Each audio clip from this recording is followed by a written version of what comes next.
When I first told this story, I thought no one would believe me because even I didn't fully understand what I had experienced. It wasn't a dream, nor a vision brought on by exhaustion or suggestion. It was something different, something that grabs you from behind and forces you to look at what you don't want to see. I was on a silent retreat, searching for answers I hadn't found for months, when suddenly the atmosphere changed.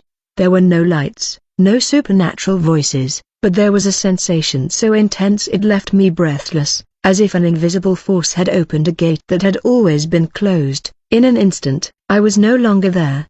It was as if I had been pushed into another dimension where time and space didn't obey the same rules. The first thing I felt was heat, a heat that didn't burn my skin, but pierced my soul like a warning. The landscape was arid, dark, without a horizon. A mixture of ash and fog covered everything, and the only sound was a deep murmur, almost like thousands of voices repeating their own lament. I advanced cautiously, unsure whether to retreat or continue, but something inside me told me that this place wasn't being shown to me randomly. I wasn't walking alone, there was a guide, a silent direction that compelled me to keep going, even though my legs trembled. As I moved forward, I began to distinguish shadows moving among the cracks in the ground, twisted figures, some human, others unrecognizable. They showed no aggression, but rather an indescribable sadness, as if trapped in a memory that would never end. And as I tried to understand what this place was, a faint light appeared in the distance.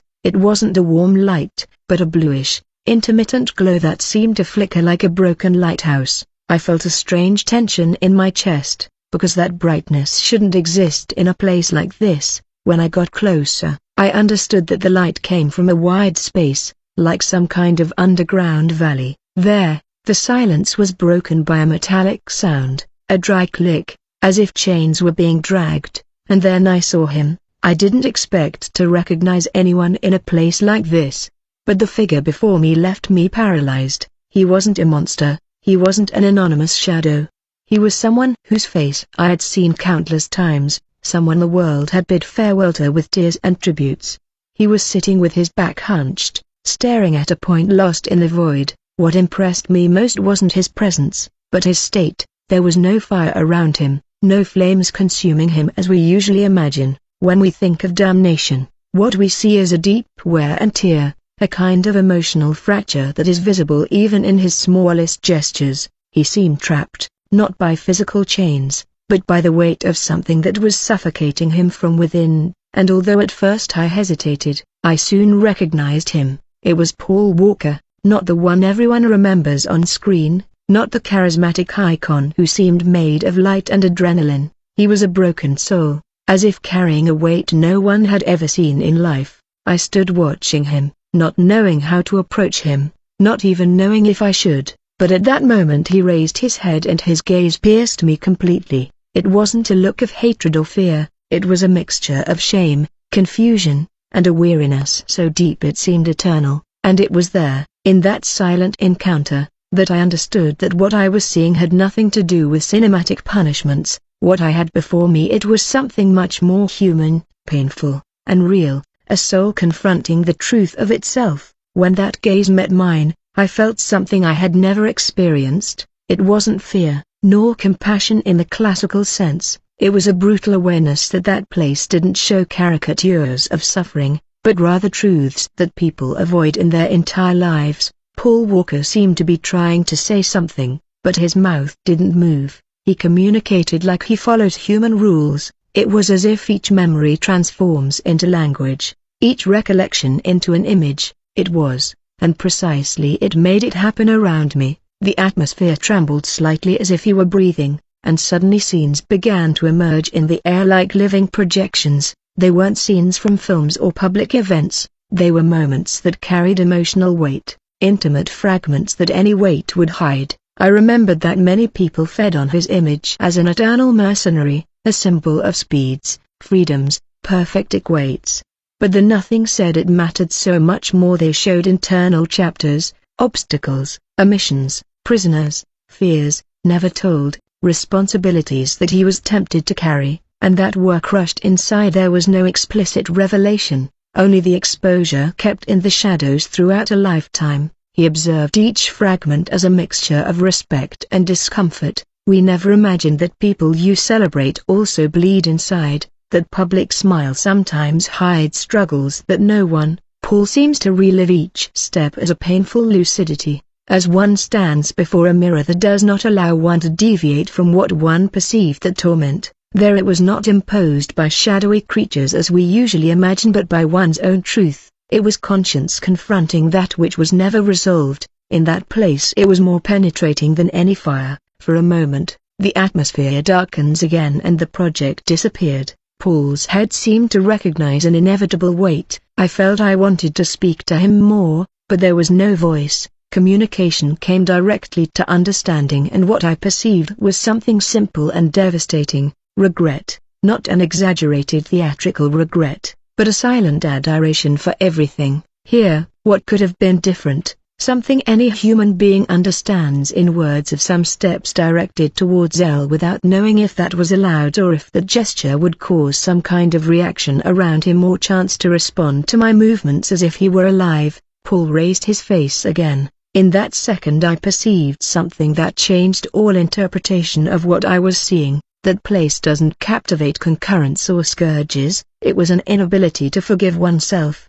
It was as if imprisoned in one's own memory, in unhealed pitfalls, in expectations impossible to reach. There were no screams, no sinister figures, no imposing punitive condemnation. There seems to open from within. That it was the most disturbing of all, because it made me understand that the worst suffering is external and internal, and when the soul sees itself in escape within its own belated repentance. Paul seems to try to explain this only as alone as you wished someone would understand that sometimes the hardest burden to face is not the same world. The silence of that place was so profound that it seemed like an entity. I stood there trying to absorb everything. As I observed, a thought pierced me.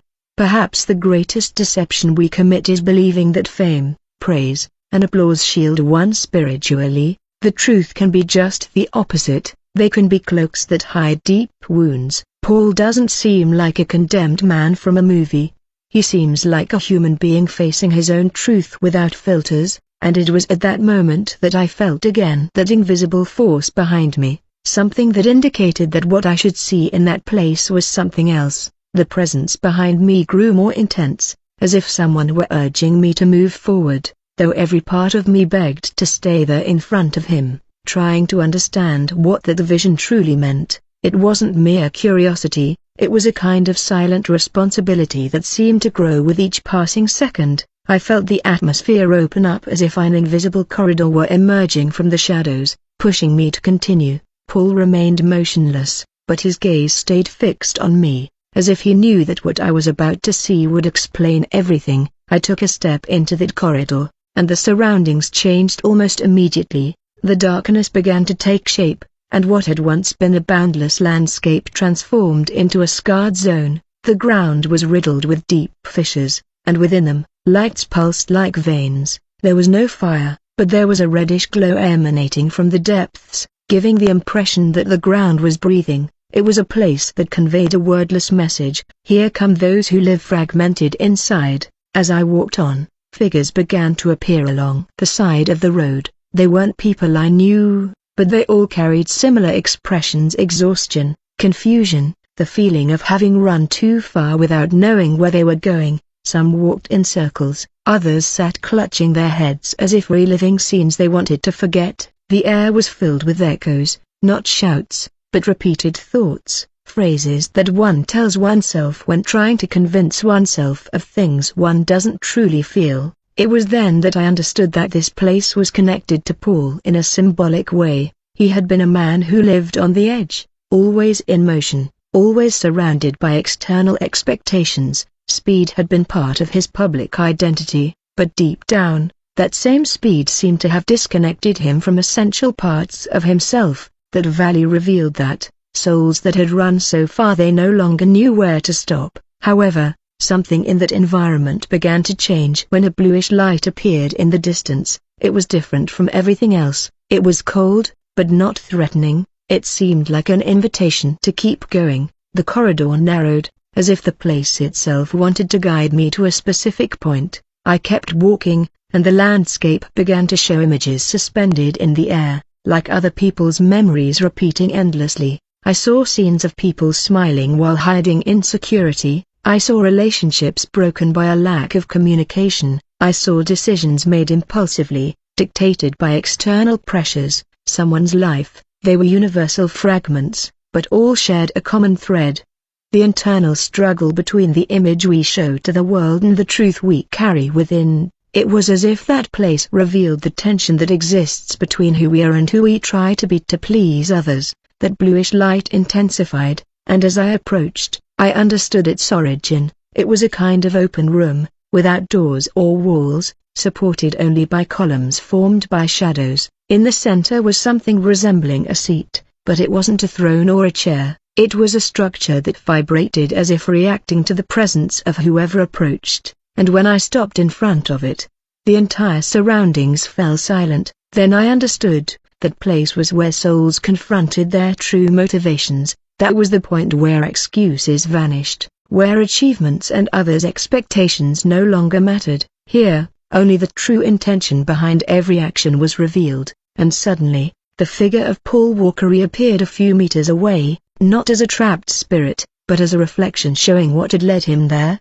His face carried an emotional weight unrelated to fame, movies, or recognition. It was something deeper, a life lived too fast to stop and look inward, and that revelation hit me like a punch. I understood that many times we fall not because of what we do, but because we ignore what we feel. Paul had been loved by millions, but perhaps he didn't know how to deal with himself in silence. I stared at that reflection like someone observing a truth that is uncomfortable, but can no longer be ignored, and as I did, the surroundings began to react as if each thought of mine generated waves that traveled through the air and became images. The figure of Paul didn't speak, but it conveyed a clear feeling. That place wasn't a space of punishment, it was a place of confrontation. There, no one could hide behind excuses, praise, or applause. It was a place where life laid itself bare without asking permission. The bluish light that dominated that space began to intensify until it became a kind of luminous mist.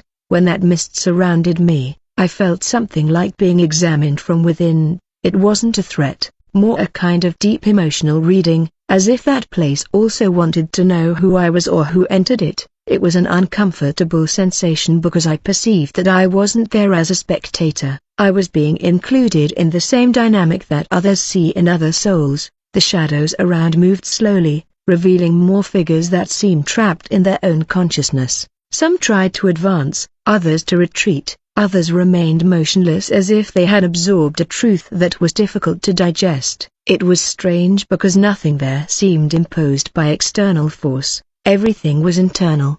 It was as if each individual were facing the most honest version of themselves. In that scenario, Paul remained as a symbol of that silent battle that many people live but hide out of fear, pride, or habit. At a certain moment, another progress emerged before me, different from previous ages. It was a slice of life that showed how poems can carry a public brilliance as soon as they fragment in intimacy. I saw responsibilities that weighed too heavily on someone who never asked to be seen as a reference. I saw expectations that accumulated like stones on our shoulders. It was like witnessing a mountain of moments in which someone is gradually giving up. Almost nothing is superfluous, and I perceived that this was the father of what is worth stories of emotional exhaustion that no one noticed. Paulo observed these images as if revisiting essential chapters rather than seeking justifications.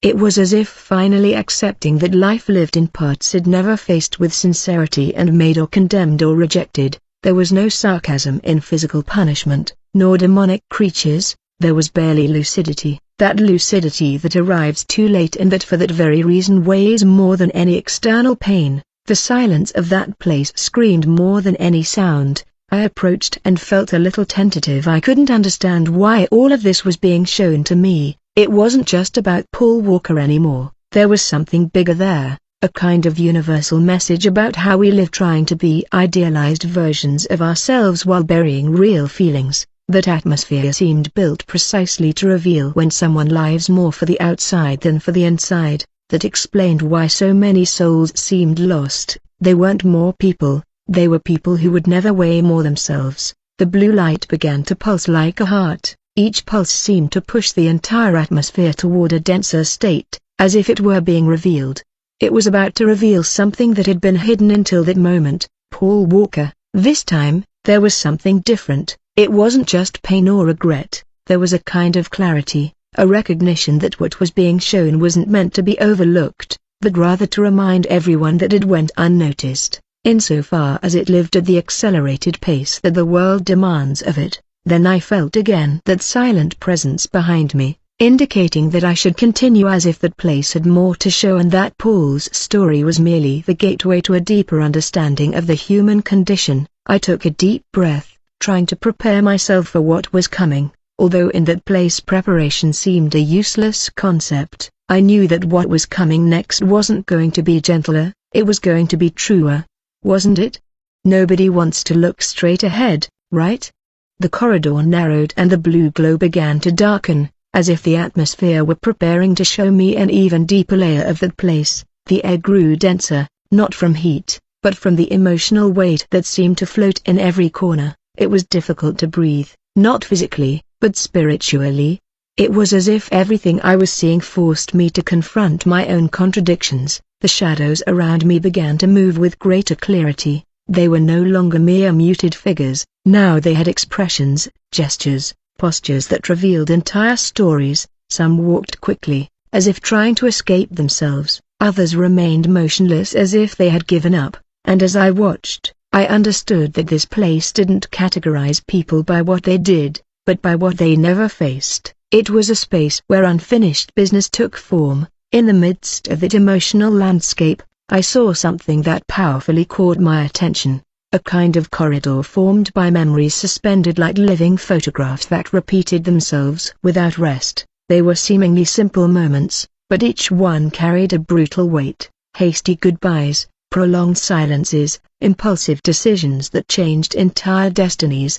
It was as if life were revealing itself in its rawest form, without embellishment, without justifications. That hallway displayed what we all accumulate without realizing it. Walking among those images, I felt a tremor in the floor, soft, but constant, as if that place were reacting to my presence. It wasn't a warning, it was an invitation. Paul Walker reappeared, now standing, as if he had been moved to that new section to continue showing what his soul was facing.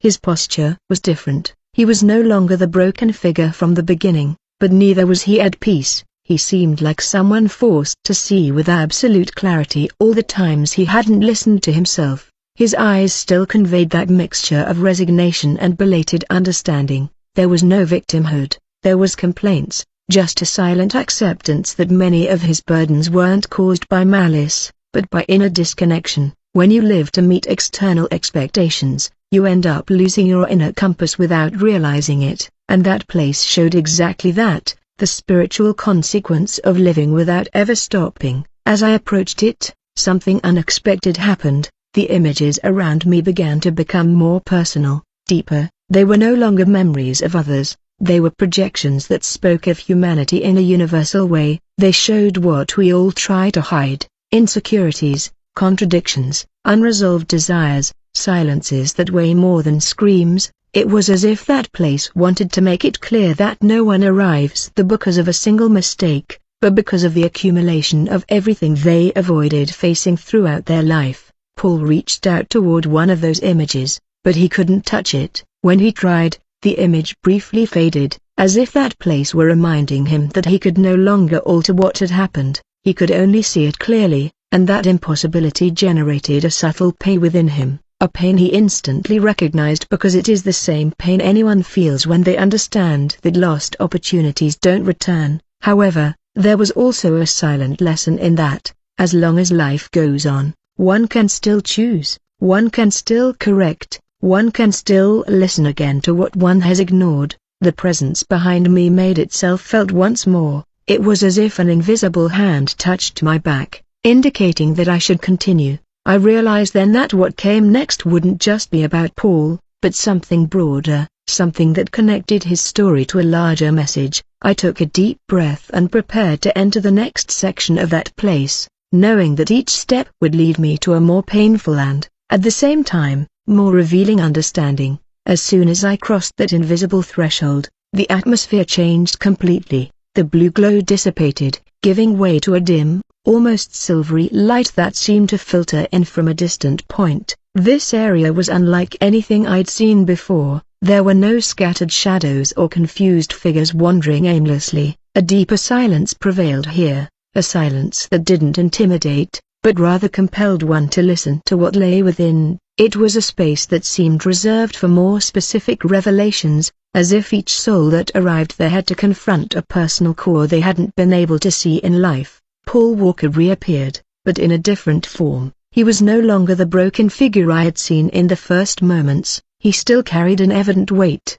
but now he had a firmer posture, as if he were accepting that he had to break through that final layer, that part of himself he had always avoided looking at. His face showed a mixture of vulnerability and courage, like someone who recognizes that the hardest part isn't what they experienced, but what they ignored for years. Around me, structures made of light and shadow began to emerge, like rooms suspended in the air. Some were open, others remained closed, and I understood that each represented internal aspects, connections, decisions, desires, wounds. It was an emotional map projected outward. Paul walked toward one of these rooms, and as he approached, the structure opened on its own, revealing a scene that seemed to stop time. It was a moment in his life that lacked glamour but carried immense weight. It depicted an important conversation he never had, an apology that never came, a silence that hurt more than any harsh words. Upon entering the room,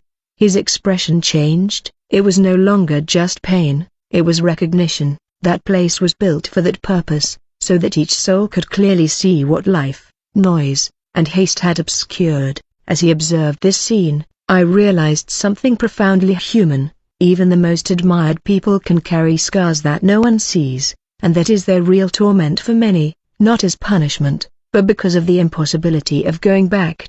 The other rooms began to light up one by one, revealing similar chapters, moments where intuition was ignored, relationships that wore down due to a lack of emotional honesty, decisions made out of exhaustion rather than conviction. Paula moved through these scenes with a mixture of regret and lucidity. There was no violence, no explicit condemnation, but the clarity was so penetrating that it was more painful than any physical punishment.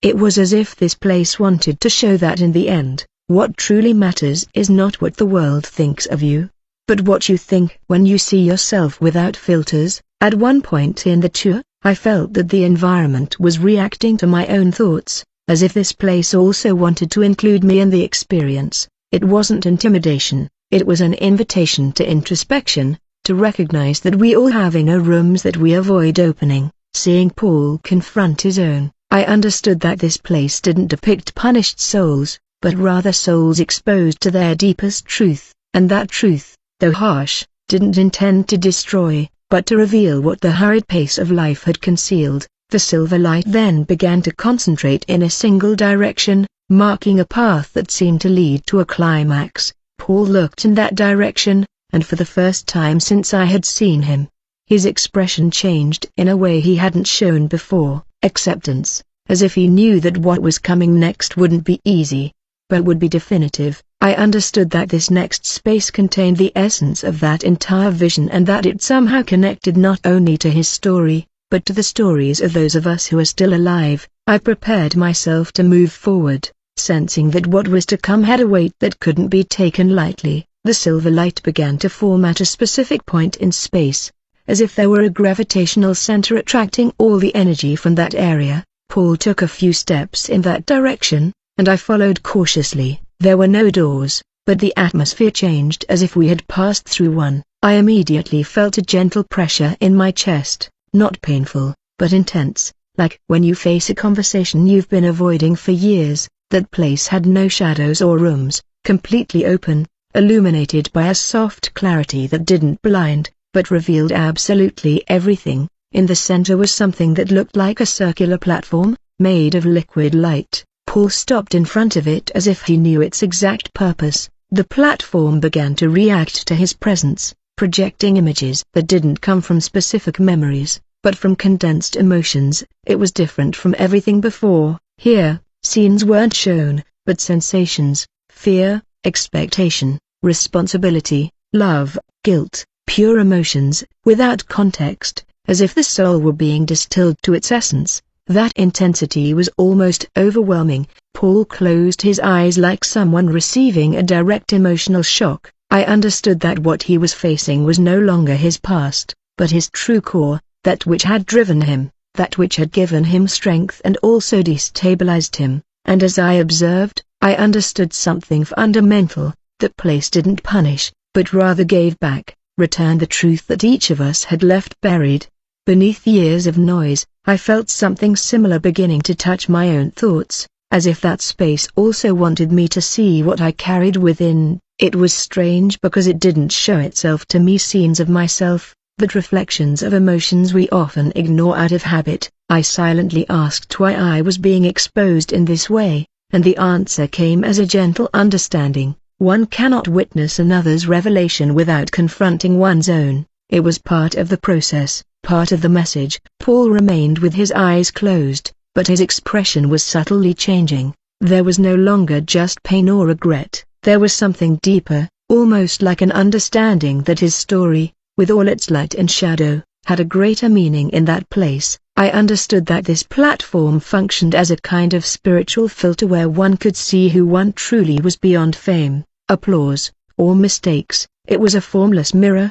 But exactly, at one point the light on the platform became more intense and began to project something completely different. It wasn't emotions or memories, it was a kind of internal map showing connections, people, decisions, important relationships. It was like watching one life touch another without anyone even noticing. Paulo observed in silence, understanding perhaps for the first time that his story hadn't belonged to him alone. Every step, every gesture, every choice had generated ripples that reached thousands, some for good, others for ill, that impacted me deeply. We tend to believe that our decisions only affect our own little world. But that map showed something else. Every human being, even unintentionally, leaves deep imprints on others. Paul saw connections he had never imagined, people who were inspired by him, others who got lost trying to imitate him, others who idealized him to the point of hurting themselves. That emotional tapestry was vast, complex, real.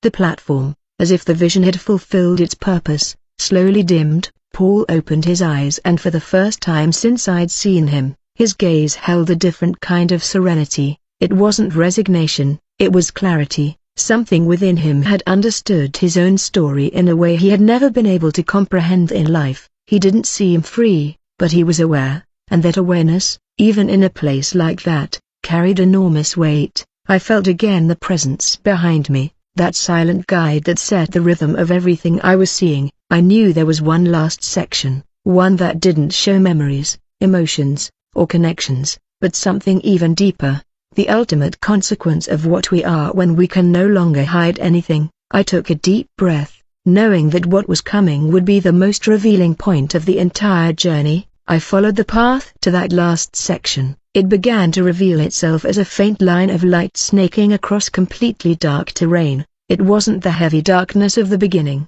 but a deep, almost silent darkness, as if it held something that had to be shown only at the exact moment. Paul moved a few steps ahead, not because he was guiding me, but because that place seemed to call to him first, as if the next revelation had a direct connection to him before reaching me. The air grew colder, but not physically. It was that feeling you get when you're about to hear an important truth, a truth that makes you uncomfortable, but at the same time liberates you. The dim light that marked the path began to rise slowly until it formed something like a transparent dome above our heads. Inside that dome, flashes appeared that didn't belong to memories, emotions, or past decisions. They were images that seemed to come from a higher place, almost like symbols trying to explain the nature of the soul. Paul, it stopped abruptly when the dome lit up completely. There, in the center of the space, a figure began to form, not physical, but made of soft light. It had no face or voice, but it conveyed a clarity that dominated the entire ambience. I felt something akin to respect, to inner silence. That figure wasn't there to judge or to console, it was there to reveal, and what it revealed was something that struck directly at the essence of humanity, the truth that no one truly knows themselves until they confront their most hidden side. The dome projected a flow of images that didn't show the past, but rather the inner workings of each intention. It was like seeing the root of every thought, every impulse, every desire. Paolo watched in absolute silence, and I did the same. The figure of light showed how often what is presented to the world doesn't coincide with what one truly is. It showed how masks are constructed without one noticing, how personalities are adopted to survive, how vulnerabilities are hidden beneath layers of success, humor, or emotional distance. Suddenly, one image stood out among all the others, a small point, like a spark suspended in the middle of the vault. It was tiny, but its brilliance was so intense that it stood out above everything else. I understood, without anyone explaining it, that this point represented the core of each person, that which remains when everything else crumbles, their true motivations, what really drives someone when they are completely alone. That spark was the only thing that couldn't lie. Paolo watched with a mixture of respect and fear, and the vault began to show how that spark had been gradually covered by others' expectations, by external pressures, by the need to fulfill roles she never asked for. That revelation was harsh because it showed a universal truth. We are all born with an essence, but life has a way of pushing it to the bottom if it isn't protected. Paul was being punished. He was seeing his point of origin, that which he lost while the world demanded more than he could give. The figure of light became more intense, and suddenly the vault revealed something that shocked me, a vision of how a person's life can become misaligned with their essence without them even realizing it. It wasn't an accusation, it was a universal warning. Paul watched with a painful calm, as if he finally understood that what had led him to this point wasn't malice, but disconnection from himself, disconnection from his purpose, disconnection from what truly made him who he was. The path beneath us vibrated, and the figure of light slowly faded, as if its message had already been delivered. The vault went dark, returning the space to that silent darkness. Paul took a deep breath, and an understanding appeared in his eyes that he hadn't shown at any point before. It was as if this revelation had been the most important of the entire journey. I felt the presence behind me again, signaling that we hadn't yet reached the end. There was one last stretch, one that would connect everything, the past, the present, the essence, the consequence. I knew that what was coming would be the closing of this experience, but not in a destructive way, rather in a revelatory way, like a point where the soul finally understands why every fragment matters. The presence that had accompanied me from the beginning intensified just after the vault vanished. It wasn't aggressive, but it was firm, as if indicating that this hadn't been a simple revelation, but a preparation. Paul took a step forward, and the ground responded with a slight tremor, as if the entire place recognized that we were entering the deepest part of this entire journey. The air changed again, becoming heavier, not from darkness, but from meaning. It was as if the atmosphere was heavy with a truth that couldn't be softened. Before us, a narrow corridor appeared, formed by lines of light that snaked as if they were alive. Each line seemed to represent an emotional,